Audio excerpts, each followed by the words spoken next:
everyone, and welcome to another episode of Working Within Season 3.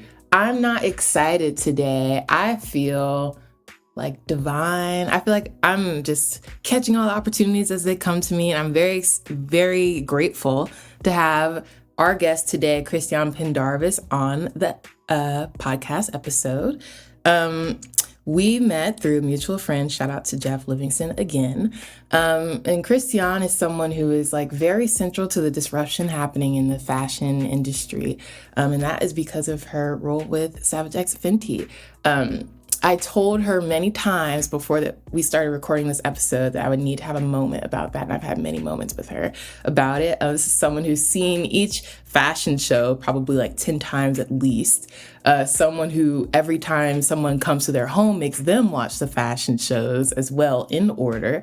And I just super appreciate everything that Savage X kind of stands for. And I appreciate what it's done to the industry, especially when we think about different versions of beauty and what we think is sexy and how people can express themselves through clothing. So I think I know we'll have a great conversation with Christiane talking about kind of her path to her position now and just a lot of the cool things she's been able to do with her career. So that's just a mini intro from me. But Christiane, could you please introduce yourself to the audience? Please share your big 3 placements. That's really important. And anything else you want to share before we dive in. Absolutely. Well, I need more people like you that are encouraging people to watch all of our fashion shows. So if I could clone you, get you to replicate yourself, a little Star Trek humor there, that would be fantastic. But no, I'm super excited to be here. So I am Christiane Pendarvis. I am the co-president of Savage X Fenty, which is Rihanna's lingerie brand. Doesn't get old ever saying that my boss is Rihanna. Pretty cool. Gives me a little credibility with my children. And my big 3, because I am also into astrology, I am an Aries sun sign. I am a Virgo moon sign, and I am Scorpio rising. So I'll let you guys kind of try to marinate a little bit on that. So, but I'm super happy to be here. Thanks again to Jeff Livingston for connecting the two of us. Yes. And listeners, before we have a little sideline already. When I was meeting Christiane, I had no idea, I think until our second conversation at least, that she was into astrology. And I was very hesitant to tell her I was a Scorpio because there's a lot of stuff. And then when I found out she was a Scorpio rising, I was like, thank you. So thank you for that. There's so much misinformation. Anyway, well, Christiane, and I know we've talked, you have a long history in retail and industries where, appearance and fashion is important. Before we even hit those career notes that I know are really significant that you've had, growing up, what was your experience with fashion? Were you a fashion person? Were you a fashion kid? How have you morphed into this person now? Yeah, I have always loved fashion and clothes, right? And beauty and hair and all of those probably stereotypical things, being a teenage girl. But I also grew up in the deep South, right? So South Carolina, that's another thing Jeff Livingston and I share in common. And I grew up at a time where you really dressed, right? That's part of what we learned in our culture. There were moments where you got dressed up. You got dressed up to go to church. You got dressed up with my grandmother, who was very, very into fashion, very, very into fashion. She, had Stuart Weitzman shoes before anybody really knew who Stuart Weitzman was. And she had hundreds of pairs of Stuart Weitzman shoes. And I was the only person who could actually wear the same size shoe as her. So I was super lucky that I inherited a lot of her shoes. But she would get dressed up to go to the mall, right? So she was very much that person of your appearance matters, right? And it matters in certain circumstances. For her, it was more than just fashion for frivolous reasons, right? And I think honestly, part of that was, my family grew up in the segregated South. And there was this sort of expectation for how you need to hold yourself and present yourself in mixed company, right? So some of this around clothing and fashion and appearance really stems from that as a foundation. So that was sort of who I was growing up. It was the pantyhose to church. It was, if you had to have your nails polished, and everything was sort of wrapped up in that. And I carried that forward, right, into college. So like I was the kid that didn't really wear jeans, right? I always was more dressed than that. I had a whole collection of hats. You could probably hear stories from people of me wearing hats around campus. I was not going to be, in the sweatshirt going to class. I always had makeup on, and I always had a red lip, and all of those things. And so I was super fortunate, I would say, to find fashion as a career, because I was economics major, at Harvard. And I think like everyone else, when I was graduating, I did the round of investment banking interviews. I did a few consulting interviews, because that's what you do if you have an economics degree from Harvard. And I remember sitting, maybe it was a Goldman Sachs interview, I can't remember, or JP Morgan, thinking, oh my God, I'm in this interview, in New York. If this is what I do for a living, I'm going to shoot myself. This is not what I wanted to do for a living. I knew I wanted to be in business, and I got exposure to fashion merchandising and buying. There were a couple of retailers that came on campus, and I did a couple of those interviews. I think one was with Saks, and the other one may have been with like Liz Claiborne or someone like that. But the more I learned that, hey, I can actually combine something that I'm super interested in, fashion, with business and form a career. So I feel super fortunate. My first job out of college was as an assistant buyer with Neiman Marcus. So I found this space for me really, really early on. Yeah. That's heartwarming. And also right now live, and listeners, this is true. I'm realizing so many things that we have in common, Christiane. I'm going to go in chronological order because I want to follow up on that first job and like just see like how your career's panned out from that. But going back to what you said about your childhood and dressing and like your mother and grandmother, like that being something that was just like woven into how you were raised. My parents also grew up in the Deep South in Alabama. I did not, military brat, I can't claim any place, but that's where my grandparents are. Like that's where, my roots are.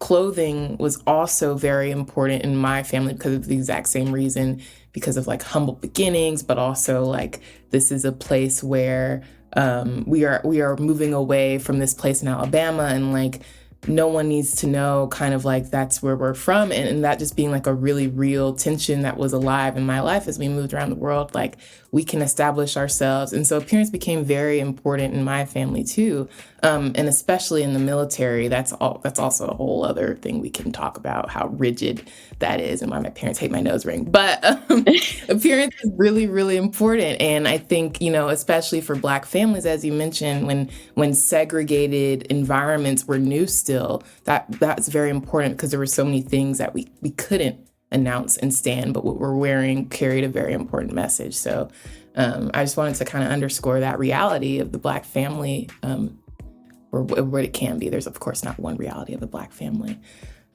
Right. Yeah. I mean, I do think it was one of those two of there were so many things out of their control, right? There were so many things that they just couldn't have influence or sway over, but how you looked and what you wore, that was within your control, right? So it was sort of, I think this opportunity to say, where can I have power? And I can have power over my appearance. And for, such a long period of time, people couldn't even have power over that, right? So it was significant in that sense, I think as well. And I was definitely one of those kids where, if you, to my earlier point, if you were going shopping at the nice department store, right, you had to look a certain way. The first, I think, time I flew on an airplane, you dressed up to get on an airplane. You didn't, it was no like sweatpants or leggings or, you just didn't do that, right? In those settings, you took advantage of the opportunity to showcase we were not what people said we were. And that's also part of the narrative. Yes, it absolutely is. And I'm grateful to my mother now. She had me picking out outfits when I was a little girl. And I'm grateful because I actually like have a fashion sense now. I wouldn't, you know what I mean? And like, I didn't know what she was doing, but she knew what she was doing. And she's very creative. And that's a whole nother story. But it is very empowering to have control and like intention with how you choose to look. I have found it. And I love, it's one of my favorite ways of expressing myself. So yeah. Also, I love that you used to wear red lip because I'm kind of getting into red. I've told people like I'm weird like that. This is my year of red. It's like I'm wearing red right now. That's why. Okay. Okay. You can never go wrong. Red is one of those colors. It looks good on almost everybody. There's a shade of red, whether it's a orangey, brighter red or a blue red, which drives my husband crazy when I say things like, it's a blue red. He's like, no, it's red. I was like, no, but it has a blue tint to it. So I know you don't understand color the same way that I understand color, but the red is one of those colors that everybody can find a shade of red that works for them. Yes. And that is why you're co-president of Savage X Fenty. Okay, so I want to talk about that, but I want to get there, of course. I want to let the listeners know because part of working within, we've talked about power already, by the way, which I'm so grateful for because women need to talk about power more. That's first. And also you already experiencing so early in your career, something that we talk about this podcast a lot is like listening to yourself and being able to tell like, oh, this is or isn't for me, and trusting that and like changing it and being able to do that again and again. And obviously I don't know your story. I would love to hear it though, about how you've navigated your careers after that assistant buyer position. I was in a very similar place in undergrad. I did the investment banking interviews and did all of the consulting interviews. And yeah, I even did banking for a few months. And I was like, I cannot do this. Like, I know myself. And I did it. And just being able to use that information to like recreate my reality, that was really important to me. So like, can you tell me about that first assistant buyer position you mentioned and how it's like brought you to where you are now? And yeah, what happened? Like, what was going on for that time for you? Yeah, I mean, it was in retrospect a really great place for me to start my career. One was Neiman Marcus is an amazing storied retailer with an amazing history, and I started, on the luxury end, which part of that was about the glamour and the thought of going to shows, which unfortunately I never actually got to go to as an assistant buyer. But and I started in the men's division as well. So I didn't start in women's ready to wear, which is obviously where I think most young women say that's your dream is, become a women's ready to wear buyer. But I say it was great for me for a couple of reasons. One, I started in men's, and I did men's tailored clothing, which is, back then this would have been the early 90s. And I was selling suits that were $2,500, which back then was like really a lot of money. Still a lot of money even today for a suit, but back then it was like really, really a lot of money. And so it was one of those things where one of the first principles I learned was how do you build a business for someone who's not you, right? Mm-hmm. Because I'm not a man. I didn't have the money to spend on suits that expensive, even if I were. So I really had to learn about my customer, who they were, and then how do I select product that's going to appeal to them in order to drive the business, which I think, when you start in an area that you have a personal affinity for, it's sometimes easier to apply your taste and your perspectives to that. So I think in retrospect, starting in men's was just great to build that foundation of being very customer centric, because that's how you unlock business potential, right? Is really learning your customer. I think the other thing for me that I loved about that role, right, was this was pre-Casual Friday, right? Men were still wearing suits to work every single day. And I worked in a division that was headed by this gentleman named Daryl Osborne, who is iconic in the men's clothing industry. He's unfortunately since deceased, but iconic. When I say iconic, I mean like iconic. He had been in the business probably for even like 30 years at that point in time. knew all the designers, right, by the first name, and traveled to New York and Milan and Paris and all the shows. And he was from Texas, ironically enough, but literally looked like Winston Churchill and spoke with like this sort of fake British accent, or slight British accent. And, we were in men's clothing, men's tailor clothing. So he was a throwback of like the utmost. He wore a 3-piece suit every day. Right. So he always had a vest on. He carried a pocket watch. He did not wear a wristwatch. He always had a flower in his lapel. He always had a pocket square, right, in his jacket. He always had a hat on, right? So a straw hat in the summer, a bowler in the wintertime. And he literally, and I'm not making this up, wrote with a calligraphy pen and an inkwell, right? He did not use a fountain pen, no ballpoint, everything. And this was back in the day, before everything was done electronically. So if we wanted purchase orders to be approved, I had to go to his office to get him to sign them. And he literally would take out his pen and dip it in the ink and then wrote everything in calligraphy. I am not making this up. And he was one of many characters at Neiman's at that point in time. And I say that was important for me because while I didn't, sort of experience all of the glamour that working, in the fashion industry for a luxury department store and going to New York, I did experience the characters that the industry has known for having. It's always been, or maybe not always, but at least in my lifetime, always been more open for LGBTQ people. You've been able to define yourself how you wanted to. There was always, I think, this broader acceptance of just people being themselves and being different and doing different, right? And I appreciated that. And I also appreciated the theatrical nature of it, right? He was a theatrical person. Like he would, for our division, the men's division, I was only one of 2 women in the entire division. The other woman, a Black woman, was our purchase order coordinator. And she had literally been with the business for like 20 years. And then everybody else were male. He would send out holiday cards to all of our vendors, and he'd make us dress up in formal attire, come to the downtown store, which is where the buying offices were above the downtown store. And we'd take our holiday cards in front of like the decorations in the morning in downtown store. Everything was very theatrical with him because he understood retail is about show, right? Retail. And that's honestly some of the things that I hearken back to what we're doing with Savage today is retail is not just transactional, right? Particularly not now. Physical retail has to be significantly more than just transactional, right? Because you can go on your phone and I can get Amazon to deliver it to me in 2 hours, depending on where you live, right? So there's got to be a reason, like literally in 2 hours, or Instacart, and it can be here in 30 minutes, right?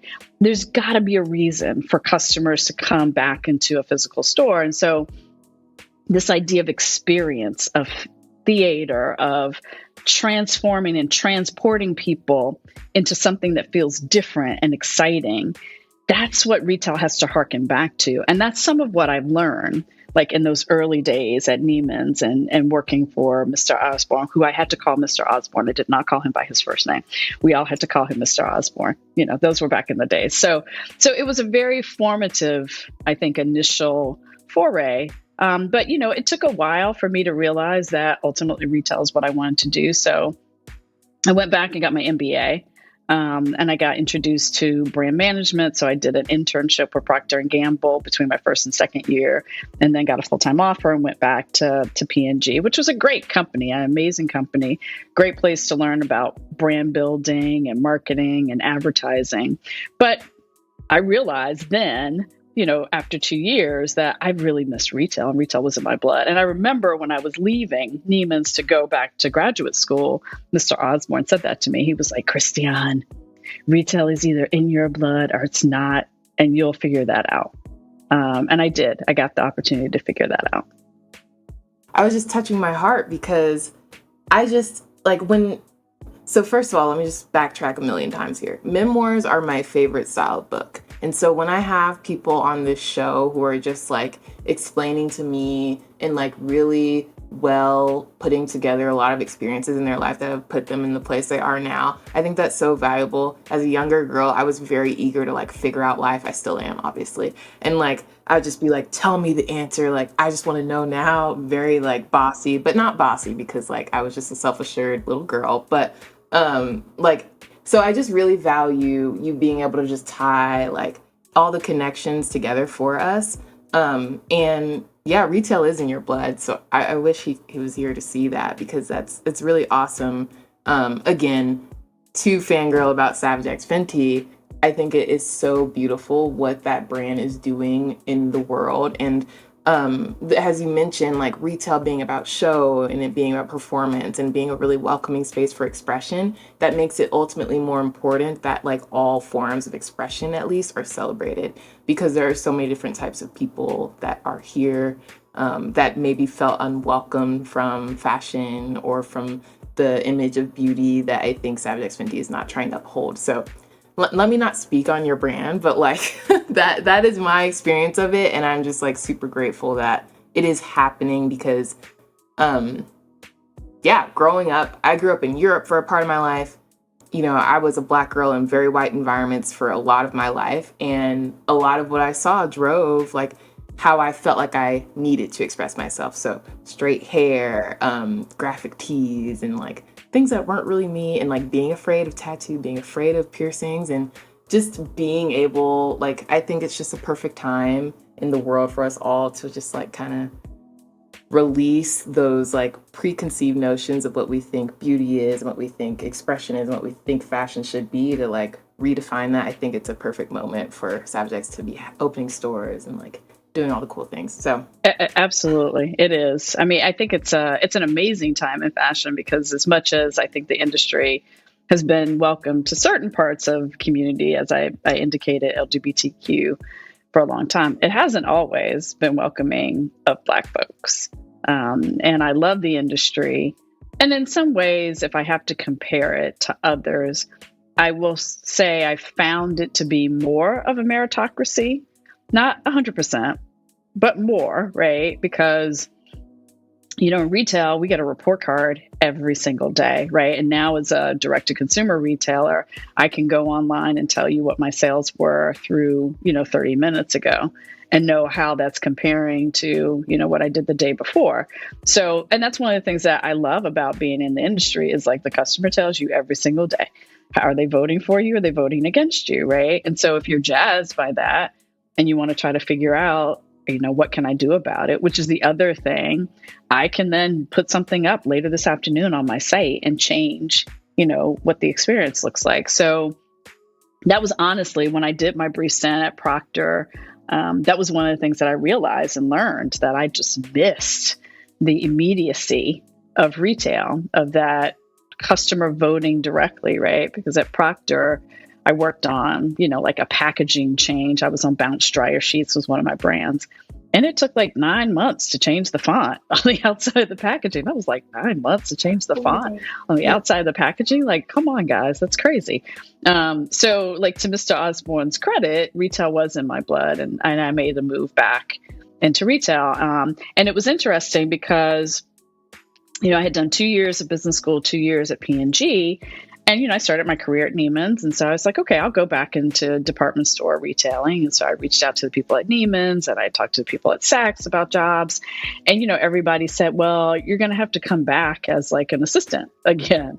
And I was like, wait, what? I just literally did 2 years of an MBA program. And I've been working for, one of the best brand CPG companies in the world. What are you talking about? I have to come back. And they're like, well, you make too much money and you've been out of retail for 4 years. And so there was like a bit of limited thinking in terms of what I had just gone through and done and how that could translate. And so that's where I actually got exposed to specialty retailing, which for those who don't know what that is, it's, it's retailers who develop their own brands and their own lines, right? So I started with Gap Inc., with the Banana Republic division specifically.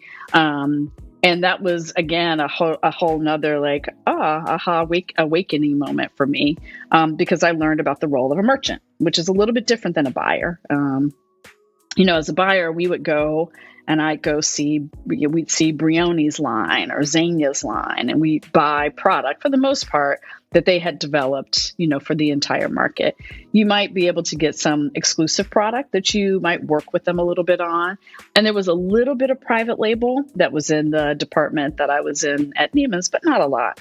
In specialty retailing, you're developing a collection, right? So you're working in partnership with a design team to decide, like, what do I want to carry from the ground up? And you're working to fit those garments, right? So how exactly are they going to fit? What's the aesthetic for our brand, right? So it was, it made sense that when I started interviewing, they actually appreciated that I understood brands and brand equity, right? And brand aesthetic. They appreciated that from my experience at Procter.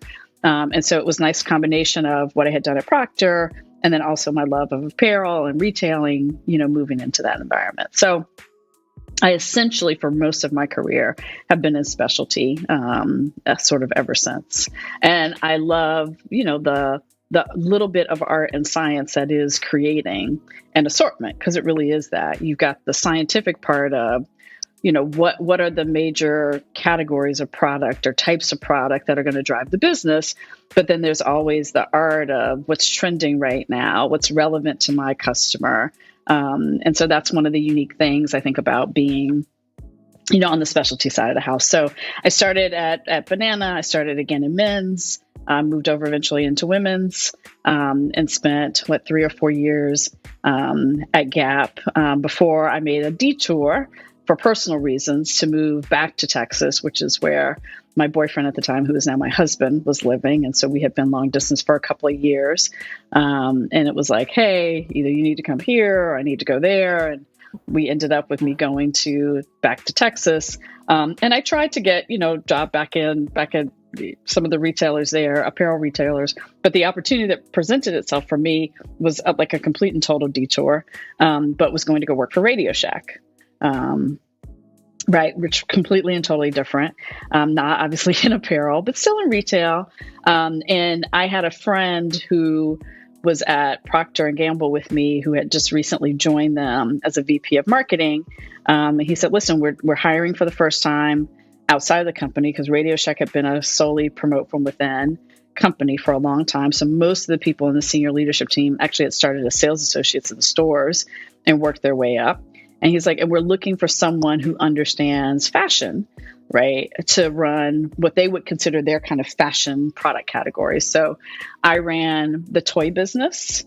I ran music, which would have been back then cassette players like Sony Walkmans for the most part.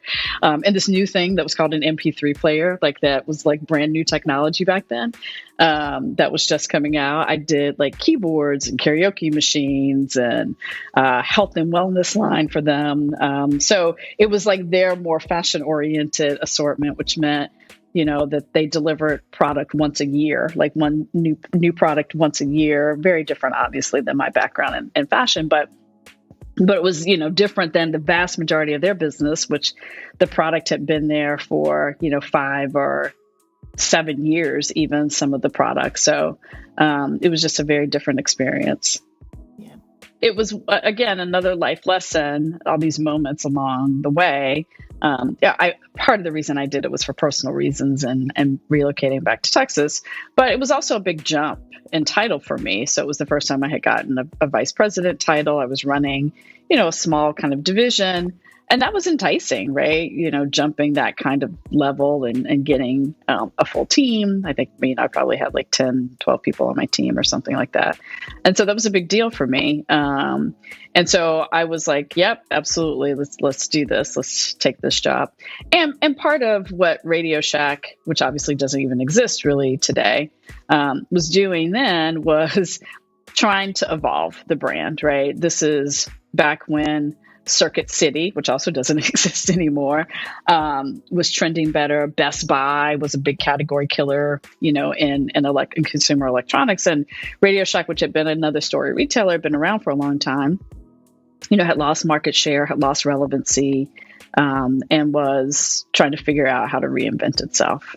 And so I was like, okay, cool. This is a interesting sort of challenge to be a part of. And what I came to realize over the course of, I think I was only there maybe even 18 months, not quite 2 years, was it really mattered to me to believe in the brand and the brand proposition. And I remember I go into some of the Radio Shack stores and I think, oh my God, this is just such a terrible experience. Like, I don't want to go in here. And the reason that most people went in there, this was back before the big cell phone carriers had their own stores. So people went to go get a cell phone at Radio Shack, right? Because they had Sprint and whoever Verizon was before they were actually Verizon. I've forgotten who it was at this point in time. But people would go to Radio Shack to get a cell phone and to get batteries. Those are the two reasons why anybody went to a Radio Shack. And they did need to reinvent themselves. But there were so many things that the company was proud of its heritage, and, sort of rightfully so, that I just said, you know what, I don't love this experience for the customer. I have a hard time believing that this is sort of the right approach for this business long term. And I really struggled working there. There were parts of it I loved. I absolutely loved working on toys. Like, that's as fun as it sounds like it is. It's probably the most fun I've ever had running a business, is just you're working on toys, right? And that business at Radio Shack was primarily radio controlled and remote control cars. And we were doing super cool stuff, right? So like the new Fast and Furious movie would come out and we'd work in partnership with, Universal and do remote control car versions of all the cars that were going to be in the movies. So you were working on cool product development. You were working with the automobile manufacturers to make sure, you really replicated the vehicle the right way. And then you were also, just working on cool stuff that was coming out. And so getting ahead of that. So that was truly a fun, exciting kind of part of the job. But I just fundamentally didn't believe in the brand, and didn't believe, my vision for what needed to happen to transform that brand wasn't aligned with, what the leadership at the time believed in. And so that was sort of like another little nugget along the way on the journey for me. You can't just work anywhere. For you, it really does matter. I know for some people, it's like it's a job and I collect a paycheck and I do what's required, and you can sort of divorce that. For me, it was too much caught up in my own identity for me to be proud to say, that I worked at Radio Shack. So I ended up leaving, didn't have a job, and I quit, right? I was like, I can't do this anymore. And I ended up taking some time off. And then I got back into sort of my passion and my love, which was more on the apparel side. And I went to go work for Victoria's Secret. And I had to take a step back, right? So I've been a VP, but only for like 18 months. And I was talking to Victoria's Secret. They're like, yeah, you're not a VP level here. You're going to have to come back in as a director, right? Which was like, okay, that's great. But I got into intimate apparel for the first time. I moved to Columbus to go work for VS, which was, again, another kind of great experience. I learned how much I do like this category in intimate apparel. And VS at the time was still the dominant player. I mean, still is the dominant player in the space, but like really dominant at that time. It was still the heyday of the fashion shows, which was like the best employee retention tool is, sending your employees to the fashion show and getting to experience the glamour, of the VS fashion show back in the day. And so I ended up coming in as a director. I got promoted to VP about a year later. I was running one of the sub brands. It was the best job title that I had in my entire career. So I was running the sub brand called Very Sexy. And so my business card literally said the Very Sexy Vice President, which I was like, it's perfect. I will never, ever have a title that's quite that good for the rest of my career. And I learned. I'm putting that in the episode. And I learned a great deal, about the industry. And intimates is an interesting one. It doesn't have the same glamour, right, that ready to wear has. But it's this hybrid almost of a more CPG type business or brand with a little bit of fashion. There's much more, I'd say, sort of strategic direction around how you can build out your assortment. There's a longer term strategy to, I think, how you think about product. It's less fashion cycle and sort of trend oriented. then the apparel side. And then there's this interesting sort of emotional component of intimate apparel. Apparel for me personally has always been highly emotional and relevant, because as we talked about, but not for everyone. Some people are like, I don't care. Whatever I put on doesn't really matter to me. But intimates, I think for women is different, right? It's, if you're wearing the right intimate apparel, one, it can make you just look better under your clothes, regardless of what you're wearing, right? Under your clothes. But it also has a lot to do with how confident and comfortable you sort of feel in your own skin. And so there's this emotional component and significance, I think, that intimate apparel plays, particularly in women's lives, different, sometimes than the apparel. And I didn't really appreciate that until I started working at that brand. So I was there for, 4.5 years. I left to go work for a competitor. I went to go work for Aerie, which was still a very young brand at that time. Aerie was born out of selling underwear in American Eagle stores. And I think they had, just embarked upon opening standalone Aerie stores. And so when I came on board, it was the first time they were bringing someone who really had deep expertise in intimate apparel to be the chief merchant there. And so it was fun helping kind of craft that brand and being able to build it and opening more freestanding stores. It was unfortunate it happened right during the financial crisis. So I joined in, I want to say like October of 2008, right when the market completely and totally crashed. So, it was a challenging time to be in the industry, but it was also fun to be a part of building something that was still relatively new, that was an upstart, that was really trying to challenge the juggernaut that was Victoria's Secret. So spent quite a bit of time, within intimates between those two. And then I made a move to go back to San Francisco, to go back to Gap. I rejoined the company and was running the men's business for Old Navy. So going back to men's was the first time I'd done kind of value. So I've done luxury, I've done intimates, I've done hard lines, I've done women's, and this was the first time that I was like squarely in the value space with Old Navy. And that's one thing I'd say for my career. I fundamentally believe if you know how to run a good business, you can run a good business regardless of what the business is. You may have more or less affinity for certain types of products than others, but the principles still apply of understanding your customer, understanding your competition, thinking about how you want to position your brand versus everyone else, building out your strategy.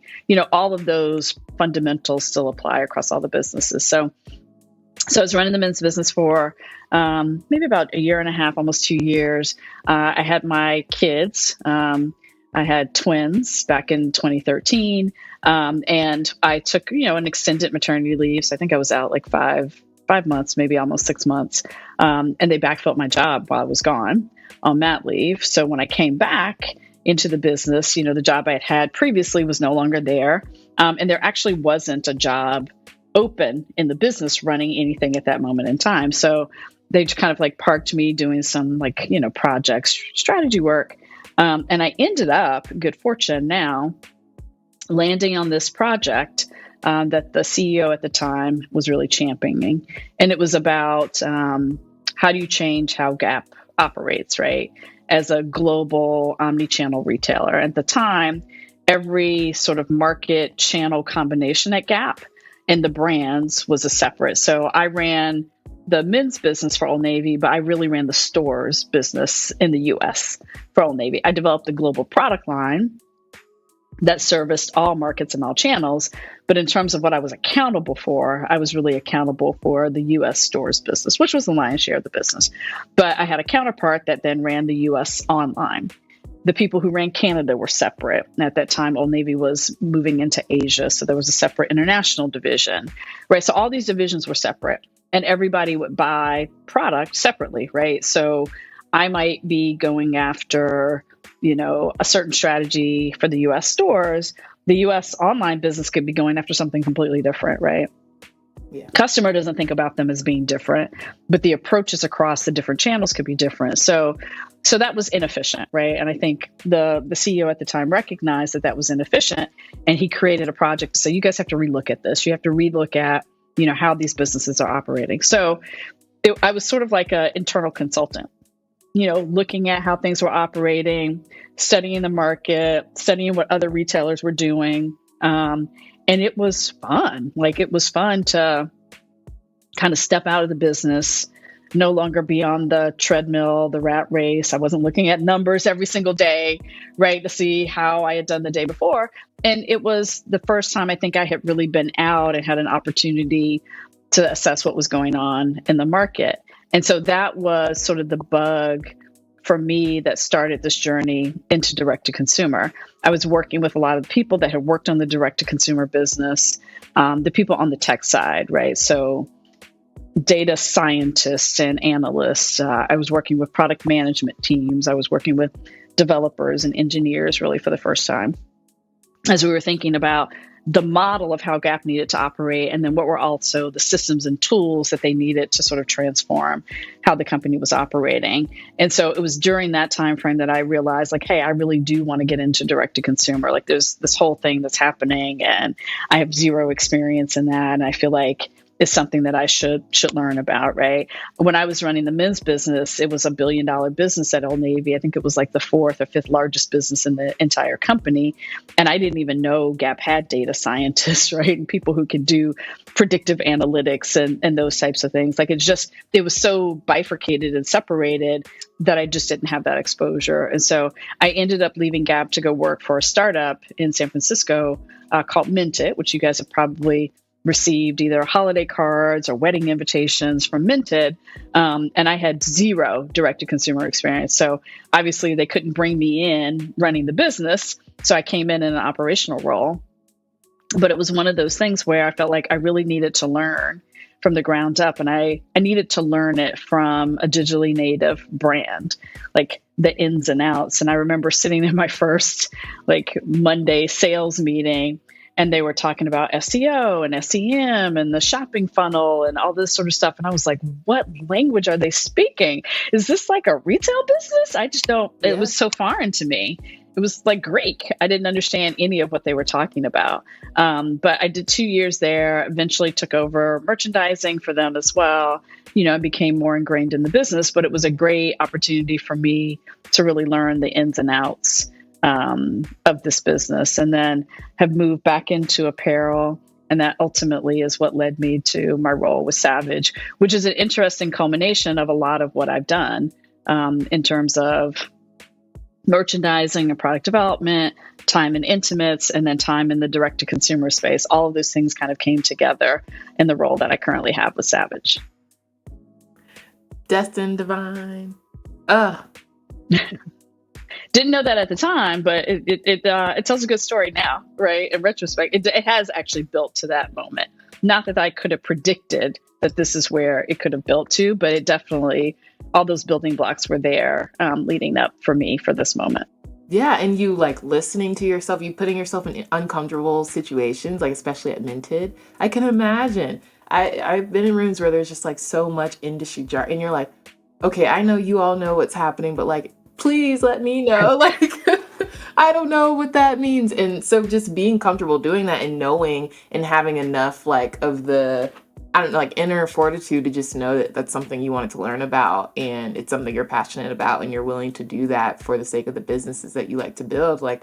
Things like that are how we get to that later image of ourselves and that we could never predict, because we were just following a series of those uncomfortable experiences, and just being able to be comfortable with new. Because I know, at least in my experience or what I've observed, it can be really easy to get comfortable and to stay comfortable. And from you detailing kind of the way you approach your career, it does not seem like that really ever truly happened. Maybe you spent a chunk of time at some place, but no, you were building. Yeah, and sometimes listen, honestly, forced to build, right? If things didn't feel right and you just felt like you needed to step into something new, so it wasn't always as, I think, as much forethought around it. There were just these moments where, you could do this or you could do this, and you're like, okay, I'm gonna go do this, right? So I think I want to make sure that people recognize that you'll have those opportunities, right? And part of what I sort of have come to realize is I don't want to say you can make a bad choice. You can't make a bad choice. You can make bad choices sometimes. The worst thing about making a bad choice is if you don't learn from it, right? And like my Radio Shack experience, right? I know why I did that, right? Part of it was I had moved and needed to be in Dallas. I was, lured by the title. I probably wasn't really ready for that level at that point in time, but I learned through that experience, right? And the worst thing is if you make a bad decision and the situation doesn't end up how you want it to end up, but you don't learn anything from it, then it's really been a waste.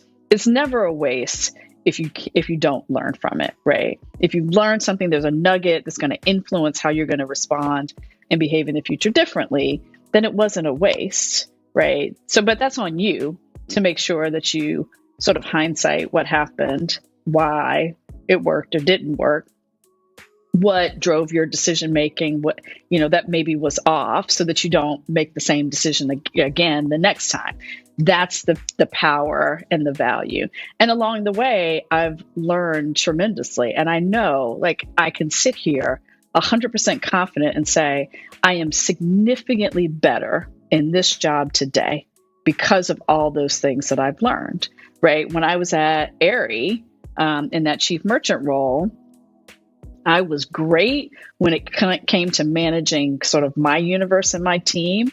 I wasn't great managing up. And part of it was I ended up working directly for the CEO of the company, and that had not been the original intention. The person I was going to be reporting into ended up leaving the company before I started. And so I was thrust into a situation where this guy supported me coming on board, but he didn't actually hire me, right? And it was a financial crisis. The big mothership of that business, which was American Eagle, was suffering, with as everybody else was in the recession. And so I was like, okay, I'm going to go over here and do my little thing on Aerie. And we're so small, nobody cares. But I didn't also manage up. So I didn't really keep him abreast of what we were doing. And so that caused conflict.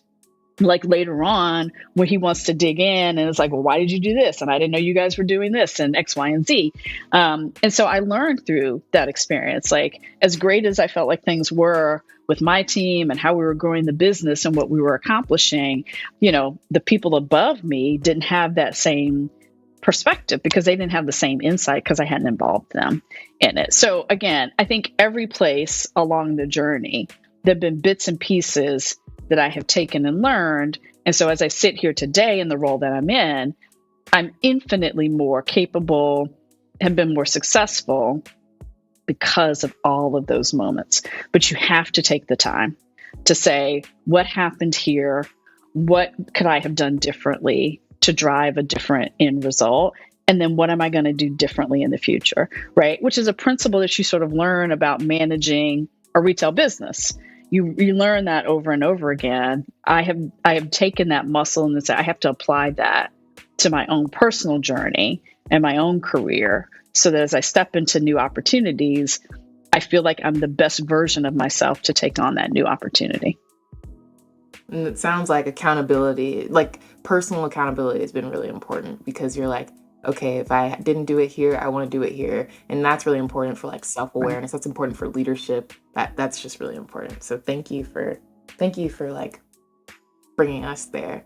I have one more question for you, Christiane. Absolutely. And I want the listeners to know this first as context. When I first talked to Christiane, I explained to her I'm really creative. She did not describe herself as creative. I wonder if any other listener would agree with that after hearing your story about building so many things, right? Because building is creation. It didn't exist before you had to create it. It's not just painting. It's not just drawing, that's creative energy. And so with your role now as co-president of Savage X Fenty, as chief design and merchandising officer, what are you most excited about building now? Like what are you most proud of? What brings you that joy and fulfillment now in your role? Honestly, it's been seeing how customers respond in our retail stores. So we started as a direct-to-consumer brand. January of this year, we started opening our first brick and mortar stores. So we have 5 that are open right now. And we just announced that we're opening another 6 stores over the course of this year. Congrats. Yes, which it's been incredible. When we go to the store openings, particularly when we went to our first opening, which was Las Vegas, I was just really not prepared for how much of an impact in people's lives the brand is having. So we opened a fashion show mall in Las Vegas. There were probably 50 to 60 people in line before we opened up.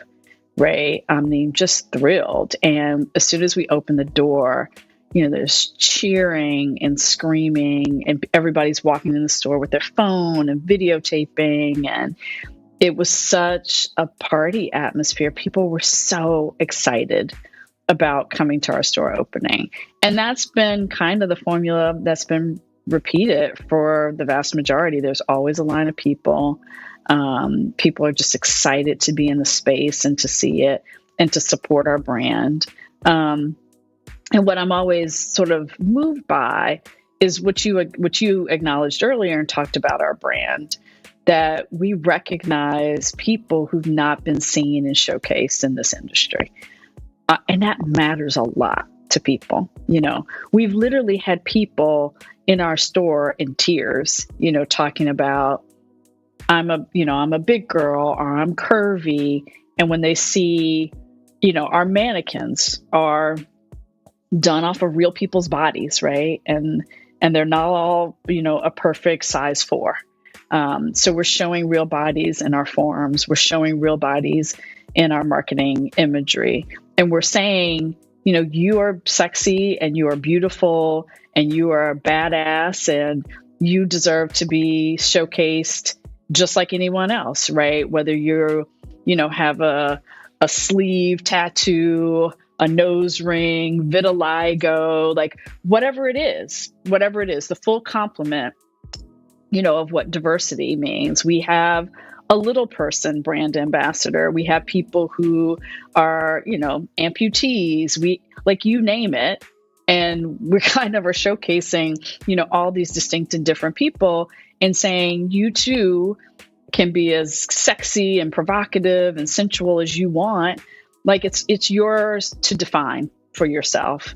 And that really matters to people. It really does matter for them to feel like they are seen and celebrated. And so that's the thing for me that I'm the most excited about, is that we're just changing that conversation and letting people know that they're as worthy. There's no ideal standard that people have to measure up to.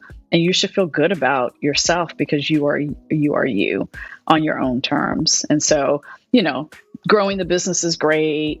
All these other things that we're doing are fantastic. But that is the moment for me. I think that I recognize that's the impact, regardless of ultimately how big Savage gets to be, regardless of whether we're a public company one day or whether we're not, regardless of all of those things, just the fact that we are pushing that conversation within the industry and we're telling customers, you don't have to put up with the alternative. And I think that's driving people to say and demand from other companies, I expect the same from you. To me, if we do nothing else but that, right, we will have had a monumental impact as a brand. You already have. I feel. I'm just so grateful. Christiane. Drop the mic, literally. I just want to re-thank you for your time today. I want to re-thank you for the work you're putting in at Savage X Fenty, doing exactly that. The impact is real. That's why I'm such a big fan, because it's real. You don't see yourself in the media. You don't see it. And then Savage X comes and revolutionizes how people are doing that, how we're celebrating bodies, sexiness, being different.